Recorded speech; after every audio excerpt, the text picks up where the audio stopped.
Muito boa noite, meus irmãos. Mais uma segunda-feira em que temos o privilégio de estarmos juntos, reunidos para falarmos de Jesus.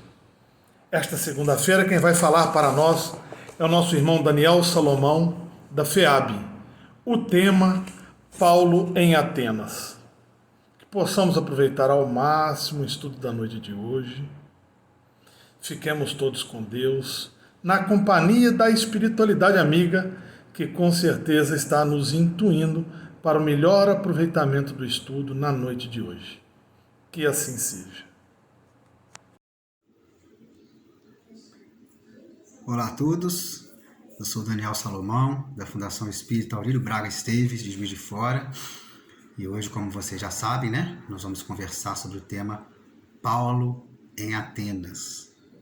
Quando a gente fala de Paulo, o São Paulo da igreja, a gente se lembra imediatamente de duas coisas, Até mesmo quando nós não temos um conhecimento profundo sobre o tema, A gente se lembra desse Paulo, como o Paulo das cartas, o Paulo das epístolas do Novo Testamento, das cartas aos Coríntios, aos Tessalonicenses e outras, importantíssimas, que mostram ali o seu pensamento religioso, mostram as suas lutas, a sua tentativa, o seu esforço por ser uma pessoa melhor.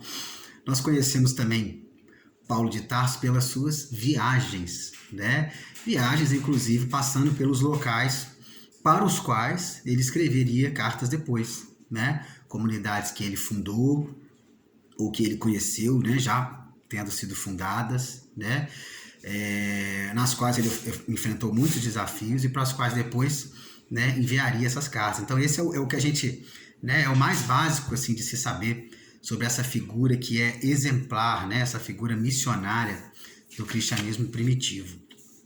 Para a gente começar a falar sobre ele, a destacar esse momento importante que é a visita dele a Atenas, é importante a gente fazer essa breve revisão, nós já começamos, e apresentar também um pouco do caráter desse espírito, do caráter dessa pessoa. Quando a gente vai para o final da obra Paulo e Estevão, do Espírito Emmanuel, psicografada por Chico Xavier, e eu já digo a vocês que é a referência principal do nosso estudo de hoje, no último capítulo da obra, capítulo 10 da segunda parte, a gente é apresentado ao momento da desencarnação de Paulo, o momento final da sua vida física. E é interessante a gente refletir por esse momento. O imperador na época, o imperador romano, nessa época, na década de 60 aí, do primeiro século, era Nero. Nero, que é conhecido pela sua barbárie, pela sua violência, e ele, em determinado momento, nesse período que nós comentamos aí, pensando em fazer uma reforma em Roma, ou pelo menos em alguns dos bairros, ele, observando a resistência de certas lideranças, resolveu promover um incêndio criminoso, clandestino, e isso ocorreu. Então foi iniciado o incêndio acabou por destruir uma parte bem maior da cidade de Roma do que ele havia planejado. Naturalmente levou pessoas a perder seus bens, a perder suas vidas físicas. E ele, ao perceber que a comunidade romana, a sociedade romana estava extremamente incomodada, queria saber quem seriam os culpados por aquele incêndio, ele entendeu como sendo muito prudente escolher os cristãos. Então ele declarou que os cristãos, sem ter nenhuma culpa no caso, mas que os cristãos teriam sido os responsáveis por esse incêndio. E a partir daí começou uma perseguição mais rígida, mais brutal, cristãos sendo presos, sendo executados em eventos públicos, E Paulo já estava em Roma nesse momento, fazendo o seu trabalho com a sua comunidade cristã ali, falando do evangelho diariamente, e ele permaneceu fazendo isso. Claro que junto com seus companheiros ali, de forma mais oculta, mas com a sua coragem, que é uma das características desse espírito, não parou. E naturalmente chegou o dia de ele ser preso, não apenas ele, mas todos aqueles cristãos. Então foram presos, e já sabendo da condenação deles, estavam condenados todos à morte.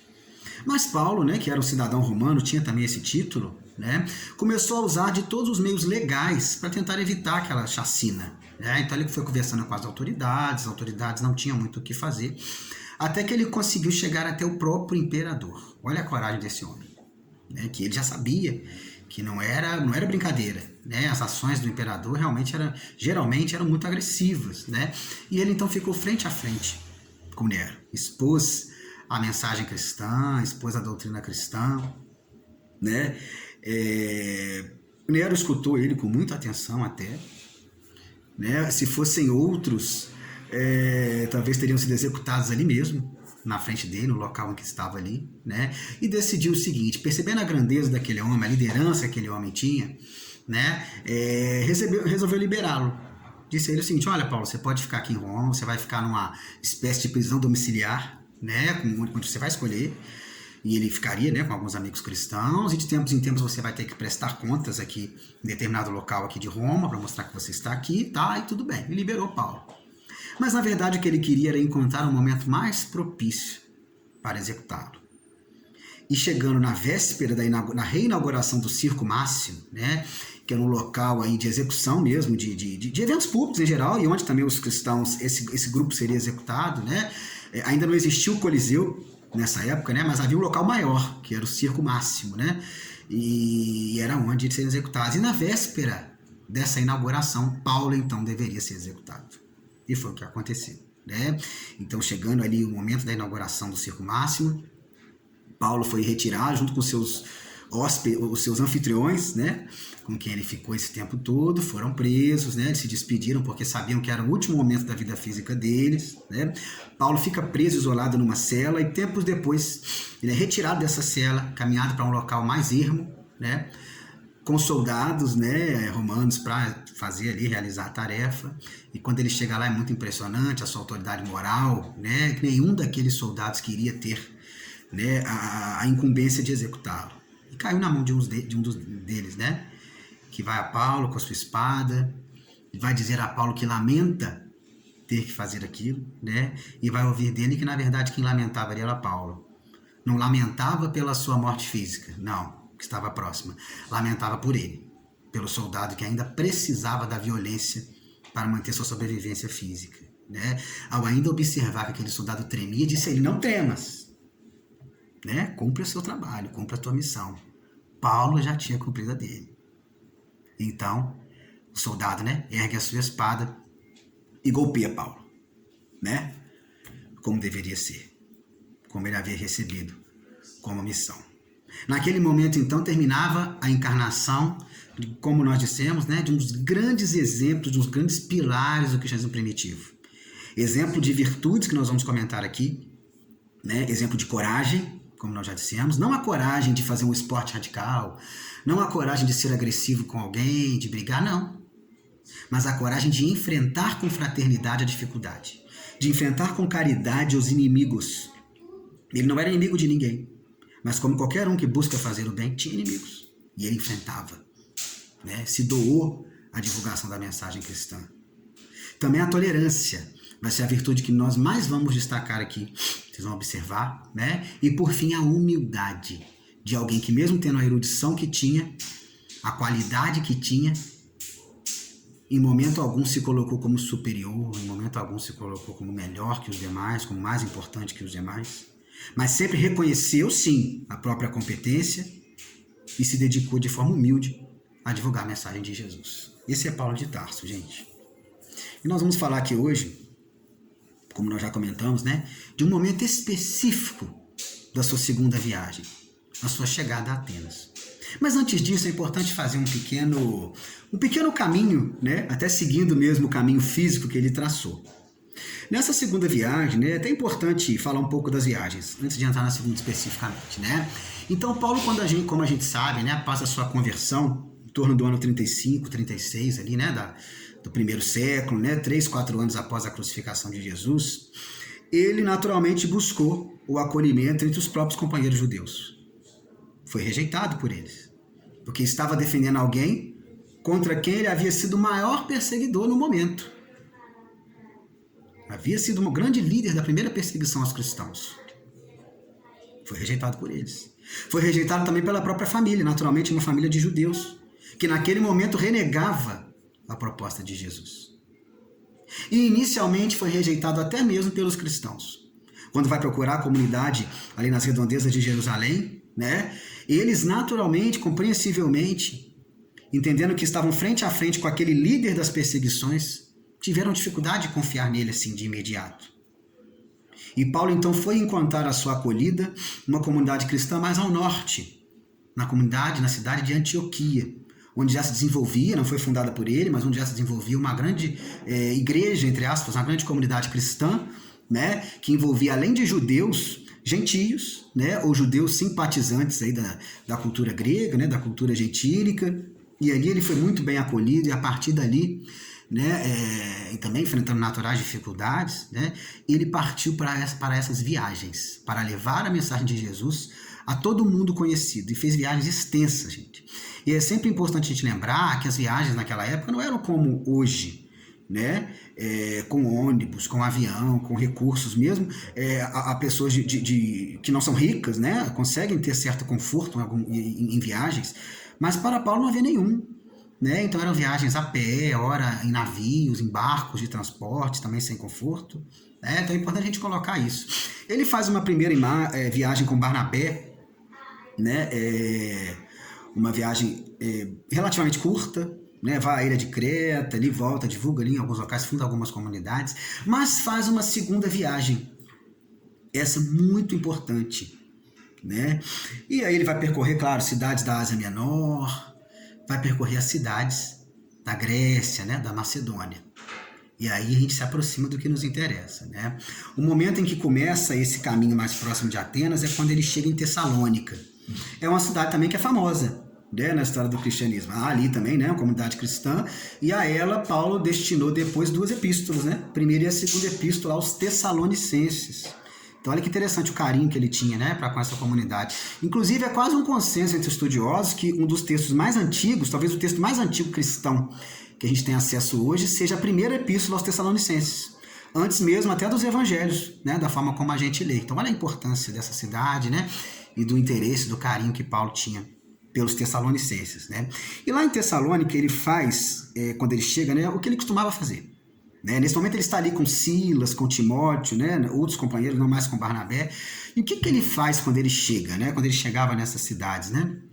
A primeira coisa que ele fazia, gente, era procurar as sinagogas.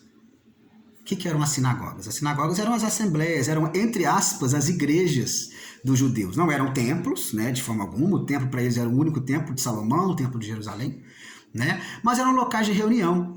Até de certa forma, em alguns aspectos, se aproxima do que são os centros espíritas hoje, né? Mas isso é uma outra história. Mas, enfim, eram locais de encontro, de reuniões de judeus, né? Para estudo, para reflexões em cima das escrituras e tal. Então ele sempre ia, né, nos dias certos, nos momentos certos, divulgar a mensagem cristã aos judeus, em primeiro lugar. Porque entendia que era uma mensagem que derivava da própria cultura judaica, das próprias expectativas judaicas. Mas o que ele via muitas vezes? Que não havia um acolhimento imediato. Alguns entendiam, alguns aceitavam, né? Outros já achavam que não era adequado, né? Muitos o rechaçavam. E é até interessante que em Tessalônica ele vai ser perseguido por esses judeus. Né? Depois que ele leva essa mensagem à sinagoga, ele vai procurar as comunidades de gentios, né? Que nesse momento inicial são as que o acolhem melhor, né? Como ocorreu em Antioquia. E em Tessalônica ele é muito perseguido pelos judeus, a ponto de ter que sair da cidade. E ele vai mais ao sul, né? Ainda em direção a Atenas, e ele vai agora à cidade de Bereia. Bem interessante. Para Bereia não chegou até nós nenhuma carta, talvez tenha até escrito, né? Mas não está no Novo Testamento, não chegou até nós. E lá em Bereia, ele vai à sinagoga e ele tem uma acolhida até interessante. Olha que legal. Né? Inicialmente, muitos judeus simpatizam com a proposta dele, entendem a coerência, né, da mensagem de Jesus com a proposta judaica anterior, da ideia de Jesus enquanto Salvador, enquanto Messias esperado, né? Até que chegam as informações de Tessalônica, denunciando, né, os malefícios, entre aspas, né, que Paulo trazia. Né? E a partir desse momento, então, ele começou a ser rejeitado ali, chegou a ser preso, foi açoitado, né? E também teve que sair da cidade. Paulo, gente, passou por isso muitas vezes, né? Prisões, ele vai dizer isso, prisões, açoites, agressões, apedrejamentos, né? E na sua humildade, toda vez que ele era agredido assim, em níveis mais extremos, né? Em que muitas vezes ele achava até que ia desencarnar naquele momento, ele se lembrava de Estevão. Né? Quem não leu a obra Paulo e Estevão, É sempre importante a gente falar, ela é uma obra que tem que ser lida. Repito, né? Psicografada por Chico Xavier, do Espírito Emmanuel, é uma obra que tem que ser lida, né? E aí o que é interessante? Ali a gente vai ser apresentado a história de Estevão. Né? Resumidamente, o que a gente pode dizer é que Paulo, nesse momento ainda Saulo, né, foi o responsável pela execução de Estevão, um dos grandes cristãos aí também da primeira hora, né? E isso estava na consciência dele. Então toda vez que há uma vez em que ele é apedrejado, né, que ele quase desencarna, ele é salvo por um companheiro que o joga num lixão da cidade, né? Não, ele já desencarnou, ele já morreu, né? Tira ele daquele momento onde ele seria naturalmente ali executado, né? E o salva. Até um momento que tem é interessante, que é o momento em que ele tem esse contato com o Timóteo, né? Mais forte, é bem interessante. Mas enfim, né? Então ele se lembrava de Estevão, ele se lembrava de que ele havia sido responsável por alguém ter desencarnado, né, por uma ação agressiva, iniciativa dele, né, o apedrejamento de Estevão. E nesses momentos era um momento de reflexão dele, sabe? Era um momento de pensar assim, poxa, eu fiz alguém passar por isso. Eu vou aprender com esse momento que eu estou sofrendo agora aqui. Né? Isso é muito legal, né, na história de Paulo. Isso é uma das coisas que exemplificam, né, essa virtude dele. E aí, finalmente, a gente chega em Atenas. Paulo percebe, quando ele tem que sair da Bereia, né? Ele percebe que estava na frente dele uma oportunidade que sempre esteve no seu desejo, na sua vontade. Conhecer Atenas. E é interessante quando ele chega ali, os companheiros que estavam com ele, eles vão para outras cidades próximas. E ele fica sozinho ali, esperando o retorno desses companheiros. Né? Ele fica sozinho. E ele pensa o seguinte, nossa, eu, né... sempre tive esse sonho de conhecer Atenas, né? Por mais que Roma, naquele momento, gente, fosse a capital política, a capital econômica, vamos dizer assim, do Império Romano, naturalmente, né? Atenas ainda era a cidade a que era atribuída essa riqueza cultural, esse patrimônio cultural. Né? Ainda era referência de cultura para todos os eruditos, todos os estudiosos. E aí podemos a gente lembrar que Paulo de Tarso, né? Essa cidade Tarso era uma cidade de influência grega.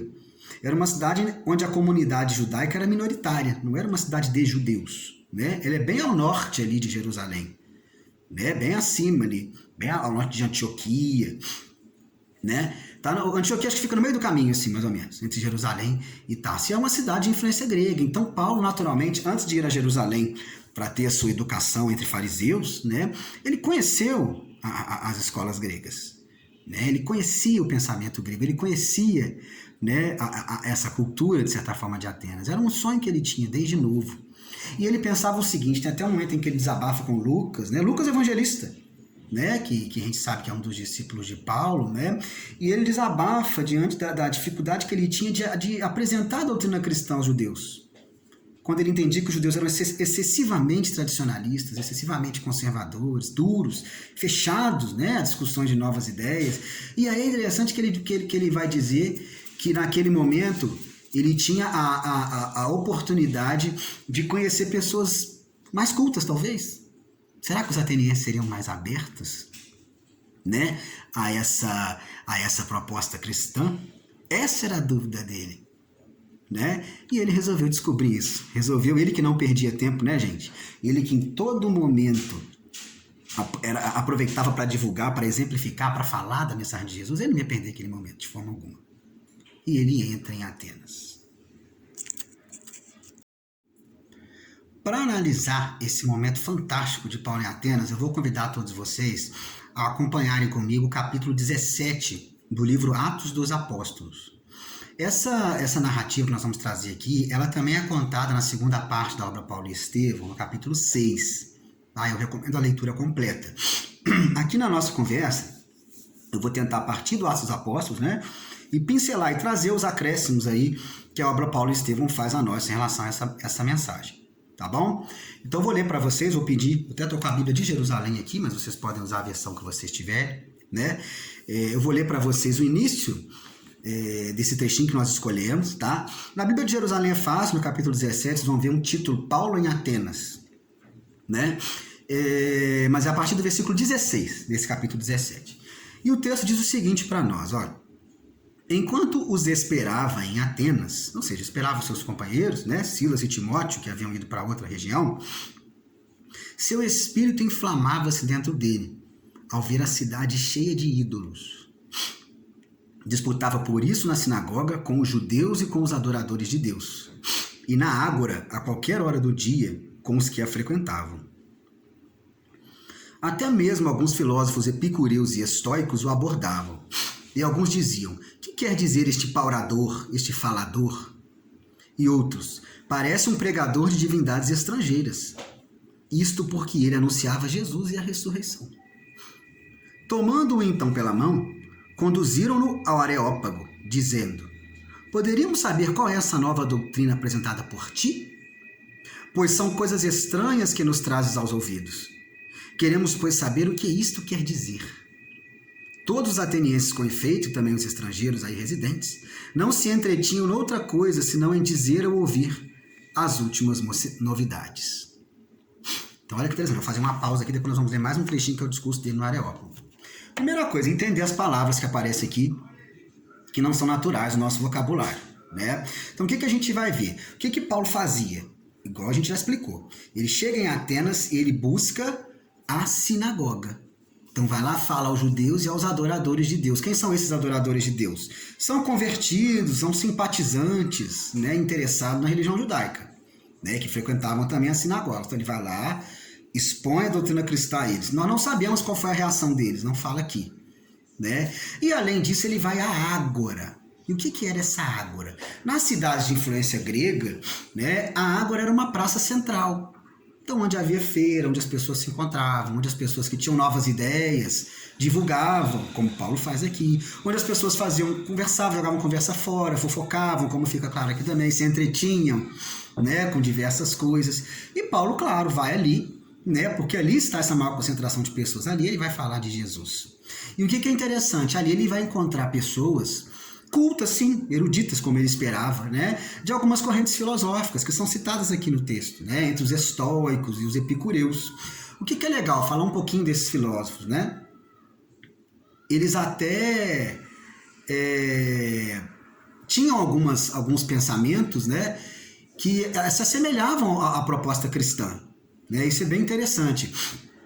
Então, por exemplo, eles valorizavam muito a virtude, os estoicos, por exemplo, valorizavam muito a virtude. Eles entendiam que a felicidade não derivava dos prazeres materiais, sensoriais, né? Mas derivavam, sim, dessa conquista de virtudes. Virtudes que são até próximas, né, do que nós entendemos como virtudes, né, no ponto de vista cristão. Então, olha que coisa interessante. Já os epicureus, né, alguns entendem equivocadamente como pessoas extremamente voltadas às sensações, ao prazer material, mas não, né? Mas, diferentemente dos estoicos, eles tinham uma ideia que valorizava, sim, as sensações. Claro que havia os extremos, né? Como há em qualquer pensamento filosófico, qualquer pensamento humano, né? Mas valorizavam, sim, mais as questões sensoriais. A questão é que eles ali, a maior parte deles, eram de materialistas, né?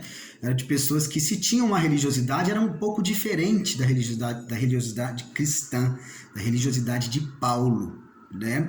Então, o que acontece? Eles prestam atenção em Paulo, né, se interessam, mas quando ele vai falar de ressurreição, vocês vão observar no Areópago também, quando ele vai falar de ressurreição, né, isso já vai incomodar. O pensamento grego não admitia a ressurreição. E olha que nós não vamos nem entrar aqui na questão sobre que tipo de ressurreição Paulo entendia, Paulo considerava. Tá? O que eu quero dizer com isso?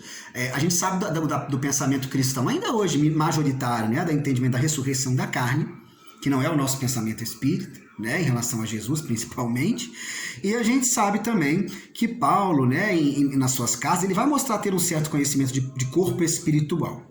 Porém, é sempre importante frisar, né, a gente não pode projetar o que nós entendemos como ensinamento espírita nas mentalidades daquela época. Nós não sabemos, na verdade, o que Paulo sabia e o que ele não sabia, até quando ele sabia, dentro do que nós entendemos como uma explicação, né, para as aparições de Jesus, para a mediunidade, por exemplo, e outras questões espíritas. Tá? Então é importante fazer esse parênteses aqui. De qualquer forma, tanto desse ponto de vista espiritual, quanto do ponto de vista de ressurreição da carne, caso tenha sido essa abordagem de Paulo, isso era estranho à mentalidade grega.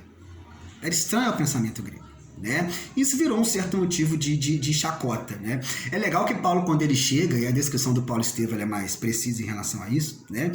Paulo, aos olhos daqueles ali na água, ele estava como um mendigo, né? Magro, com aquela demonstração de cansaço, ferido, né? Paulo tinha uma vida física dura, né? Naquele momento ainda estava relativamente no início das suas pregações cristãs. Já tinha sofrido muitas agressões, nós falamos aqui, na Bereia, né? Em Tessalônica, né? Os açoites, a prisão, né? Então ele chega ali como alguém que não oferece uma imagem de erudição. Olha que coisa legal, né? E ele dá um show ali na Ágora, falando numa linguagem mais popular. Porém, ele é conduzido aonde? Ao Areópago. O que era o Areópago? Né? Resumidamente aqui, era um local de importância em Atenas ali, onde se reuniam as lideranças políticas, também religiosas, né? Intelectuais, né? Para vários tipos de função, tá? Mas ele é conduzido até o Areópago. Então ali ele falaria agora para eruditos, não falaria mais para populares, ainda que havia, né? Como nós comentamos aqui, filósofos. E o que a gente vai observar? Se Paulo sabia ter uma linguagem mais simples, ainda que não simplória, né? Diante daqueles ali na Ágora, ele sabia também ter uma linguagem extremamente erudita e rica, diante daqueles ali que eram naturalmente mais eruditos, com os quais ele falaria no Areópago. E até ali ele é levado. E aí, voltando aqui ao nosso texto bíblico, lembrando, né? Atos 17, agora eu vou começar no versículo 22, ele fez um discurso muito interessante, tá? E repito para vocês também, vejam o capítulo 6 da segunda parte do Paulo Estevão, que esse discurso ele é ainda mais aprofundado, né? E a gente consegue observar a grandeza mesmo desse espírito. Até uma outra coisa interessante também, alguém pode se perguntar assim, Daniel, por que você não está usando Paulo e Estevão, né? Por que você preferiu usar o texto bíblico? Isso foi proposital, justamente para chamar atenção mesmo, tá, gente, para o texto bíblico. É um texto rico, é um texto importante para nós espíritas, tá? Ele é complementado ricamente nesse tema específico na obra Paulo Estevão, né? Mas ele merece ser lido também, então foi proposital essa escolha, tá?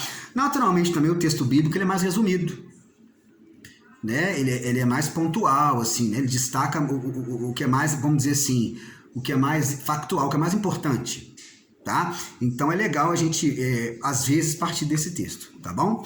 E olha como é que foi o discurso dele, ó. De pé, então, no meio do Areópago, Paulo falou: cidadãos atenienses, vejo que, sob todos os aspectos, sois os mais religiosos dos homens.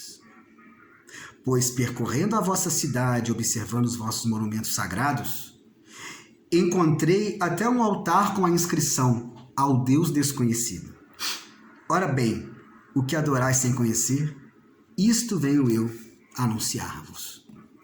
Então olha que interessante como que ele começa, né? Ele está chegando na cidade de Atenas e ele vê o quê, gente? Aqueles ídolos, aquelas esculturas, né? Dos deuses gregos, dos heróis gregos ali, né?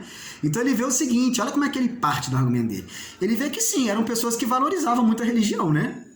No ponto de ter tantas estátuas assim, era algo que não era prática judaica, né? A representação por imagens, nós sabemos disso.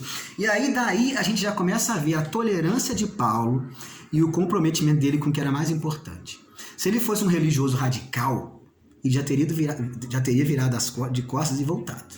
É uma cidade de pagãos, é uma cidade de idólatras, né? Mas qual que era o compromisso de Paulo? Olha só como é que isso é importante, gente. A questão da tolerância. Nós vamos falar disso mais aprofundadamente daqui a pouco, né? Paulo estava preocupado em divulgar o essencial do que todos eram dignos. Todos eram dignos. Ah, mas não eram judeus. Todos eram dignos. Era a compreensão dele. Olha que fantástico. E a gente vai observar que ele vai ter algumas diferenças, né? Com os cristãos judeus mais duros, né? Como Tiago, por exemplo, um dos apóstolos. Mas vamos continuar aqui, vamos continuar. Ó, ele continua falando sobre Deus. Olha que riqueza essa linguagem que ele vai usar aqui, ó. O Deus que fez o mundo e tudo que nele existe, o Senhor do céu e da terra, não habita em templos feitos por mãos humanas. Também não é servido por mãos humanas, como se precisasse de alguma coisa. Ele que a todos dá vida, respiração e tudo mais. E vou pular algumas coisas, tá? Ó. Pois nele vivemos, nos movemos e existimos, como alguns dos vossos, aliás, já disseram. Porque somos também de sua raça. Somos de raça divina, olha que interessante isso. Ora, se somos de raça divina, não podemos pensar que a divindade seja semelhante ao ouro, à prata, à pedra, a uma escultura de arte e engenho humanos. Aí olha só que interessante, concluindo a leitura aqui, ó. Ao ouvirem falar da ressurreição dos mortos, alguns começaram a zombar. Já falamos disso, né? Aconteceu já ali. Enquanto outros diziam, a respeito disso te ouviremos uma outra vez. Tipo assim, né? Depois a gente fala disso, né? Desprezando o que ele tinha a dizer ali, né? Foi assim que Paulo retirou-se do meio deles. Alguns homens, porém, aderiram a ele e abraçaram a fé. Entre esses achava-se Dionísio, o Areopagita, né? Bem como uma mulher de nome Dâmaris, e ainda outros com eles. E aí é o fim da nossa leitura aqui, né? Então, o que a gente observa? Olha que coisa interessante. Vamos pegar lá do início. Nós começamos a falar dessa visão religiosa rica, né, e aberta que Paulo de Tarso tinha. O que a gente observa aqui? Ele parte da crença dos atenienses para trazer a proposta cristã. Ele respeita. Como nós dissemos, para ele, para Paulo, e ele diz isso aqui no texto, ele é corajoso, ele diz isso na frente das pessoas de forma franca e fraterna. A nossa dificuldade está nesse aí, ó, nessa fraternidade, mas vamos chegar lá. De forma franca e fraterna. Ele chega e vai dizer para eles, olha, eu vejo que vocês são religiosos, vejo as esculturas e vi lá um altar a um Deus desconhecido, e sabia mesmo. Eu nem vou entrar muito nessa questão de quem era essa divindade, né? Não é consensual, mas havia uma inscrição lá, o Deus desconhecido. E ele vai dizer, olha, é desse aí que eu vou falar para vocês. Olha que coisa legal. Né? E ele vem dizer o seguinte, olha, porque Deus não está em imagens, não está em esculturas, não é de pedra, não é de ouro, não é de prata. Está muito acima disso, né? Somos também dessa raça, Deus não precisa disso. E olha que legal, a gente vê em Paulo uma consciência que, claro, Jesus já havia apresentado a nós na conversa com a mulher samaritana, em João capítulo 4, né? Mas que é muito claro lá no Livro dos Espíritos, no capítulo 2, da terceira parte das leis morais, né? Capítulo 2, sobre a lei de adoração. E ali há uma questão fantástica, que é a questão 653, em que Allan Kardec pergunta aos espíritos se a adoração exterior a Deus era necessária. Ou seja, para adorar a Deus, é necessário que eu tenha posturas religiosas, que eu ajoelhe, que eu faça oferendas, que eu tenha imagens, que eu tenha esculturas de divindade, que eu faça isso em homenagem a Deus, né? Isso é necessário, né? Olha que interessante. E os espíritos vão dizer nem que sim, nem que não. Eles vão dizer para nós, entre outras coisas fantásticas, eu vou trazer o cerne da questão aqui, né? Que a verdadeira adoração é a do coração. Ou seja, Paulo sabia disso. Sabia que, embora a religiosidade deles fosse cheia de ídolos, cheia de imagens, eles, como espíritos que somos, né, tinham essa potencialidade da adoração com o coração. Tinham essa possibilidade de compreender a essência da proposta cristã. Por isso ele insiste, por isso ele vai até eles. Isso é fantástico. E ainda há um item A nessa questão, a 653A, e Allan Kardec também é fantástico, né? Dessa turma aí, desses grandes missionários, né? Com os quais nós somos presenteados aí nos últimos séculos, né? E Allan Kardec, nesse item, ele pergunta o seguinte: já que não é necessária a adoração exterior, né? Ela pode ser útil? Ela é útil. E muitas vezes a gente conversa sobre isso, é comum os espíritos responderem assim, imediatamente, que não é útil, né? Mas os espíritos vão dizer para nós que sim, que pode ser útil sim, se não for uma simulação, né? É um mecanismo que pode ser ainda necessário, ainda fazer parte das crenças de determinadas pessoas. E se essas pessoas aliarem o sentimento real, que a adoração é do coração, né? Tendo adoração exterior ou não, a adoração verdadeira é do coração. Se eles aliarem um sentimento real e sincero a essa adoração que eles fazem, ao que nós espíritas não entendemos como necessário, isso para eles será útil. Percebe a diferença? Paulo também tinha essa compreensão. Mas não se esquiva de deixar clara a proposta cristã. Olha, como Jesus vai dizer à mulher samaritana, né? O Pai procura os adoradores que o adorem em espírito e em verdade. Ela estava em dúvida se seria no templo de Jerusalém, né? Se seria no templo de Garizim, né? Será onde que eu devo adorar a Deus? E Jesus vai dizer a ela, olha, como Paulo vai dizer aqui, não são necessários templos de pedra, não são necessárias imagens, posturas, oferendas. É necessária uma adoração em espírito e em verdade. Enfim, sem entrar muito nessa questão, né? Uma adoração sincera, de coração. Paulo identifica em qualquer espírito essa possibilidade, como identificou nos atenienses, e foi a eles levar essa proposta. Isso é muito interessante, né? Essa tolerância de Paulo, gente, que como eu disse a vocês, é o cerne aqui da nossa conversa, ela vai aparecer em muitas outras questões, em muitos outros momentos, né? É interessante, vocês vão se lembrar que a gente comentou, né? Quando Paulo vivia em Antioquia. Em Antioquia, como nós comentamos, né? Paulo ele convivia com cristãos de origem judaica, né? E cristãos que não eram judeus. Não tinham, vamos dizer assim, não tinham sido judeus antes de serem cristãos, né? E ele logo percebeu que havia uma dificuldade de convivência entre eles. Participavam, sim, dos momentos de pregação, dos momentos de ouvir a palavra, né? Vamos dizer assim, de ouvir a mensagem cristã, mas tinham dificuldade de comer juntos, de conviver juntos, se relacionarem. E por que isso? Nesse momento, principalmente por parte dos judeus. Por quê?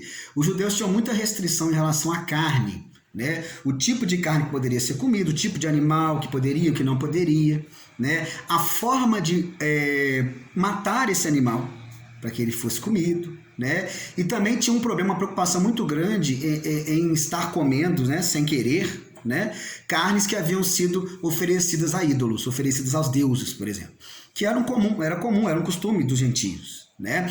Então eles tinham essa dificuldade de se relacionar. Muitas vezes aqueles que se abriam a isso, não apenas em Antioquia, mas nas outras comunidades, né, eles acabavam por adotar dietas vegetarianas, né, aqueles que realmente se esforçavam por comer com os gentios.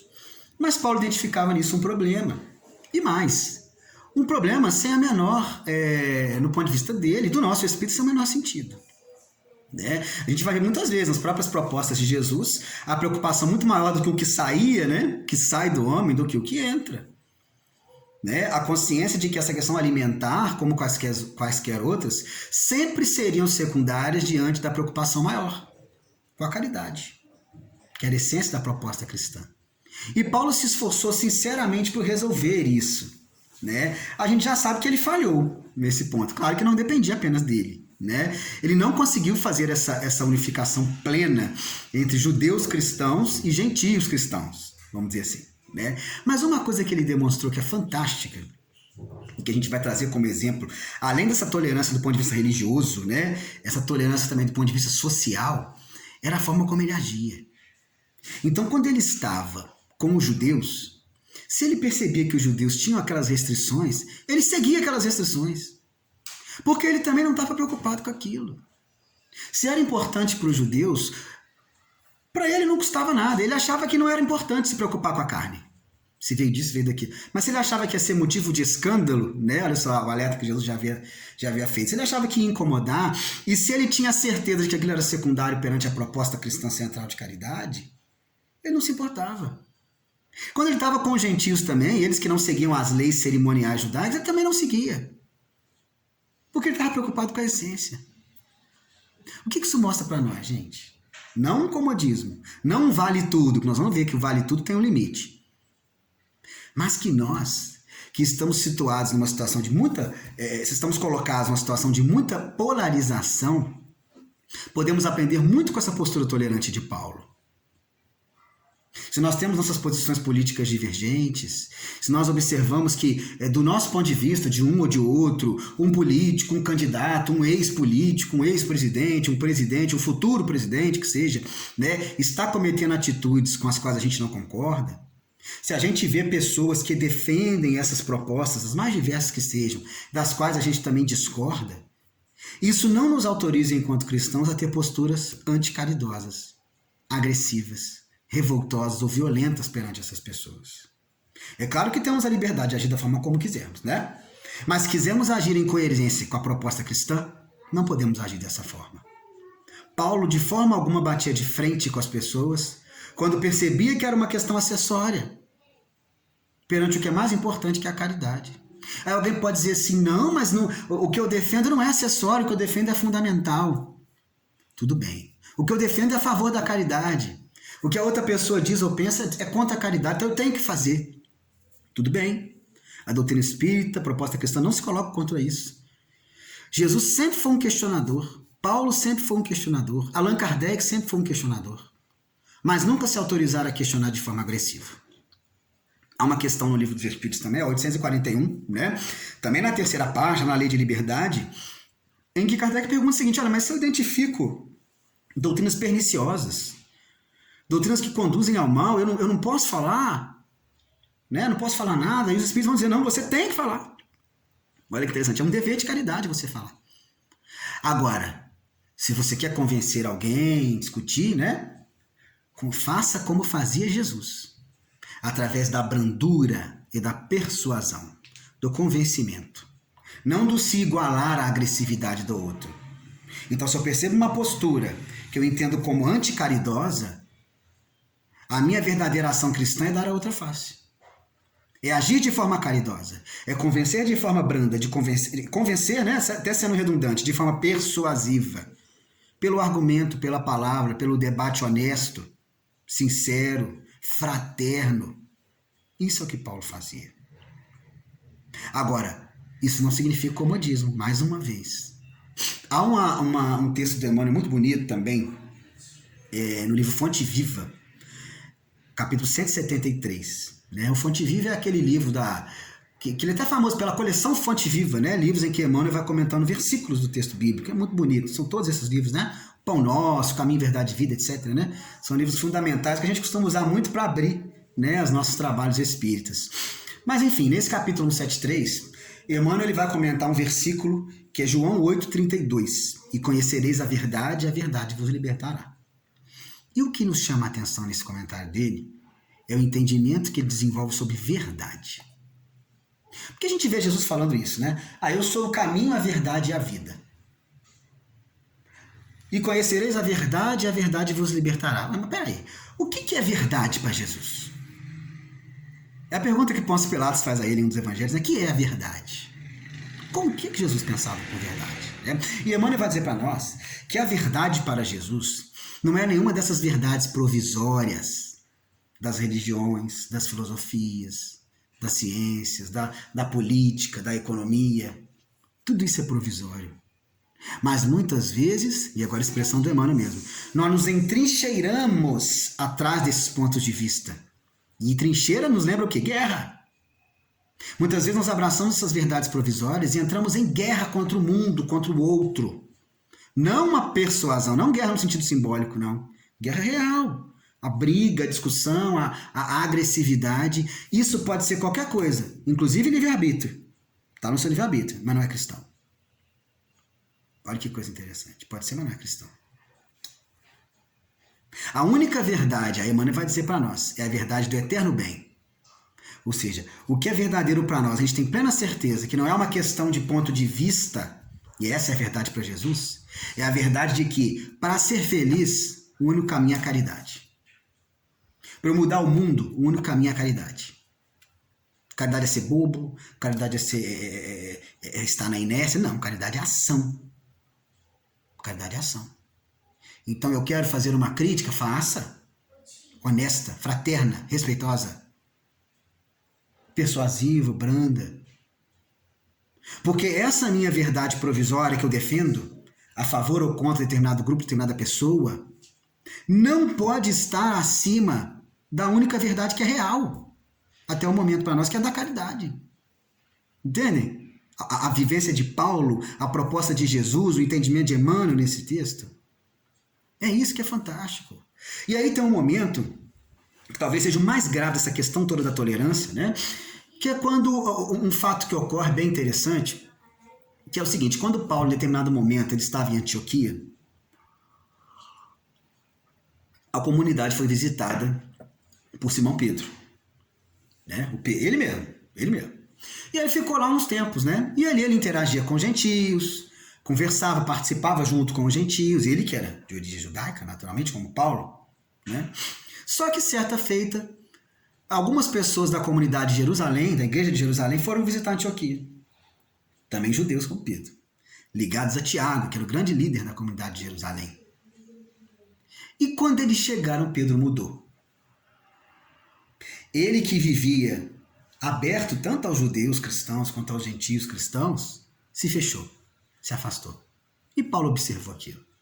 E aquilo o incomodou profundamente.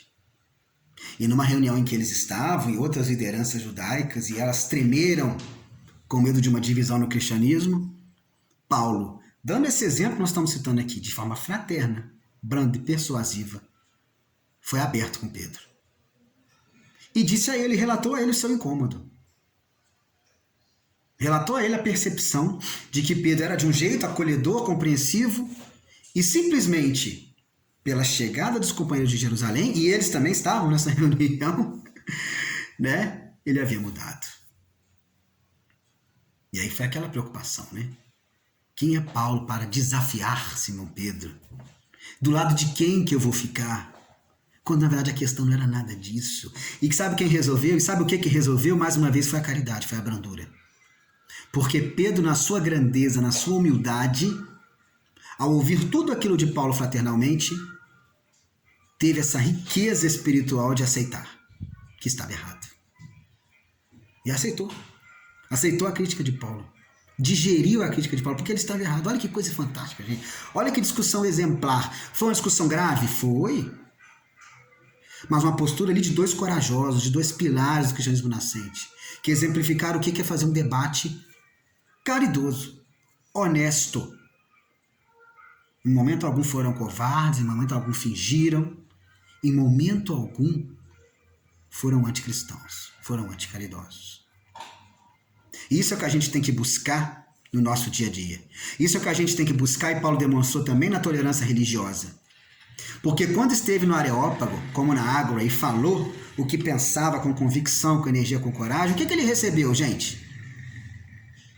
O deboche, o descaso, o desprezo. Praticamente ninguém o acolheu em Atenas. E como ele reagiu? Reagiu com escárnio? Reagiu também com desprezo? De forma alguma. Foi extremamente respeitoso. Continuou falando, falou da sua ideia de ressurreição, falou de Jesus, falou da sua ideia de Deus. Deu a outra face. Quando não mais quis ser ouvido, se retirou. Olha que coisa interessante. E aí no texto do Atos dos Apóstolos, isso não vai aparecer para nós, né? Isso não vai ficar, Lucas não vai registrar para nós, porque foi um momento de muita intimidade de Paulo. Mas em Paulo e Estevão fica registrado que esse foi um dos momentos em que Paulo chorou. Quando ele saiu de Atenas, ele que ali esteve o tempo todo altivo, convicto, chorou. Talvez por uma sensação de fracasso, sim. Não que tenha fracassado, porque cumpriu exemplarmente sua tarefa. O fracasso, é legal até a gente voltar àquela cena inicial do soldado com ele, né? A gente deve lamentar não por Paulo, mas por aqueles que, independentemente de aceitarem a proposta cristã ou não, olha que interessante, mas que debocharam dele, que foram agressivos, porque o deboche é uma agressão. Escarneceram dele, menosprezaram ele, que também é uma agressão. Mas ele devolveu a outra face, é isso que é fantástico. Não fracassou. Talvez tenha tido aquele sentimento, mas não fracassou. Havia cumprido a sua missão plenamente. E no seu trabalho, agora voltando mais uma vez, né? No seu trabalho com os cristãos em Antioquia, nas diversas comunidades, também foi esse exemplo de coragem, também foi esse exemplo de humildade. Em relação às regras alimentares, eu até anotei alguns outros versículos aqui, porque ele volta a falar disso, né? Vai falar, por exemplo, na carta aos Romanos, olha como é que é interessante. Ó. Não destrua a obra de Deus por causa de comida. Né? Olha a grandeza que ele tinha. Claro que eu estou pegando o simbolismo aqui da comida, que é o fato que ocorreu, mas isso a gente deve expandir, gente, para tudo. Para tudo. Fizemos o paralelo aqui com essas disputas, com essas polarizações extremistas políticas, né? Mas com tudo nós podemos partir dessa questão. Muitas vezes nós temos nos preocupado demais com questões acessórias e deixado de lado a caridade, que é o central. Muitas vezes por covardia, Muitas vezes, por preocupação com a própria imagem, nós temos deixado de falar nos nossos grupos espíritas, nós temos deixado de conversar nos nossos grupos familiares sobre problemas que às vezes nos afetam, sobre problemas que às vezes afetam companheiros nossos, e que a gente entende equivocadamente que a caridade é o ficar calado. É claro que há um momento de ficar calado. Esse momento chega quando todas as tentativas do diálogo foram feitas, não quando isso não é tentado. Deixar de esclarecer um irmão que está em erro, deixar de colocar claramente, de forma branda e persuasiva, seus incômodos, suas discordâncias, isso não é caridade. Isso é covardia. E Paulo, como Kardec, como Jesus, como Francisco de Assis, são esses exemplos de coragem. Nunca deixaram de expor as suas ideias, nunca deixaram de tolerar as ideias contrárias, nunca deixaram de ouvir as ideias contrárias, mas sempre se colocaram com coragem nos seus grupos familiares, nos seus grupos religiosos, perante mesmo desconhecidos, sempre tiveram a coragem de apontar as suas discordâncias com fraternidade, mas com coragem. E por fim, caminhando para o encerramento da nossa conversa, a última virtude que a gente destaca de Paulo, que na verdade já foi destacada aqui em tudo, é a humildade. Paulo reconhecia e entendia plenamente a recomendação de Jesus, ou a bem-aventurança anunciada por Jesus, né? Bem-aventurados os pobres de espírito, que Allan Kardec vai desenvolver muito bem no capítulo 7 do Evangelho segundo o Espiritismo. Bem-aventurados aqueles, né, que muitas vezes não tiveram a oportunidade de instrução, não tiveram a oportunidade de erudição, mas ao receber o convite, ao perceber a proposta cristã, abraçaram. Você se lembra quando a gente comentou sobre o desabafo de Paulo com Lucas, das dificuldades com os judeus, né? Essencialmente conservadores, excessivamente tradicionalistas? Nesse momento agora, há um registro de outra conversa com Lucas, é muito interessante, isso no Paulo Estevam, né? Em que ele vai dizer o seguinte, que se ele teve a dificuldade com os judeus, com os atenienses, ele teve mais. Vai dizer que de todos esses, os mais infelizes eram eles. Porque se os judeus eram conservadores, eram tradicionalistas, os gregos, os atenienses, no caso, se colocavam na postura arrogante de quem sabe tudo. São os materialistas arrogantes do dia de hoje, não todos os materialistas, né? Mas os materialistas que se colocam numa posição anti-espiritualista a priori, não se abrem a isso, né? Como nós temos também esses grandes, né, que aí seriam os equivalentes aos judeus da época de Jesus, não estamos falando de judeus de hoje, né, não está no escopo da nossa conversa aqui, né, mas que se fecham na tradição. Não se abrem a um pensamento diferente, não se abrem a uma conversa de forma fraterna, não tem mesmo nenhum interesse. Nós vemos esses dois polos, né? Mas nós entendemos como Paulo, como Jesus, que a mensagem é para todos, que a luz é para todos. E que a gente, como Paulo, então, se esforça na direção de ser essa luz, muito mais pelas ações que pelas palavras. E como Paulo ditar, só a gente ao acordarmos, né, como ele diante de Jesus em espírito, né, a gente tem a humildade de perguntar a Jesus, o que queres que eu faça? Porque a partir do momento que Paulo teve essa resposta, e a gente já tem nos evangelhos, nas obras espíritas, ele a abraçou. Não abraçou apenas da boca para fora, mas abraçou com coragem, divulgou, falou, viveu a mensagem cristã. Quando desencarnou era um espírito puro? Claro que não. Ao mesmo tempo em que se esforçou, que é a grande proposta espírita, né, conviveu com as suas dificuldades por toda a vida. Tinha defeitos, tinha dificuldades, tinha uma consciência pesada pelos erros do passado. Mas isso não o impediu de lutar. É como lá no capítulo 17, os Sede Perfeitos, do Evangelho segundo o Espiritismo, né, nós vamos encontrar. Reconhece o verdadeiro espírita pelo esforço que faz em domar suas más tendências e, naturalmente, pela sua transformação moral. Paulo se esforçou todos os dias. Paulo se transformou plenamente? Não. E nem é esse o objetivo nosso nesta encarnação. Mas dar passos, caminhar nessa direção, para que a gente seja, gente, simplesmente mais feliz. Essa é a proposta de Jesus. A proposta para que a gente seja feliz. E nossa felicidade ela é indissociável da nossa preocupação com a felicidade do outro. Jesus disse isso para nós, né? Quando nos convidou a amar o próximo como nós mesmos nos amamos. Um abraço a todos, uma excelente semana e vamos em frente. E assim, concluímos o estudo da noite de hoje. Muito obrigado a você, meu irmão, pela companhia durante este momento. Muito obrigado ao irmão Daniel Salomão pelo carinho e pela disponibilidade. Convidamos você a se inscrever no canal da casa e ativar o sininho para ser sempre lembrado das nossas palestras. Que possamos manter nossos corações repletos de fé e esperança e caridade, pois Deus é conosco. Fiquemos todos com Ele, na certeza de que nosso irmão maior, Mestre Jesus, está do nosso lado, nos auxiliando na nossa caminhada. Fiquemos todos com Deus, que assim seja.